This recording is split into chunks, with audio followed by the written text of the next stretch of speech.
نیز اس سفر کو جاری رکھنے کے لیے اگر قوم کوئی نظام باہم رضامندی سے بنائے جیسا کہ جمہوری معاشروں میں ہوتا ہے، اسے قوم یا عوام کی حکمرانی کہا جاتا ہے۔ ایسے ہر ملک کا اپنا قانونی نظام تشکیل شدہ اور مستقل دستاویزات پر مشتمل ہوتا ہے، جس میں ترمیم بھی معاشرہ باہمی رضامندی سے کرتا ہے۔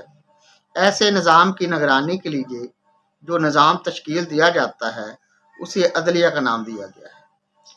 قانون کی فعلی حالت اس کے اعمال کی مظہر ہوتی ہے۔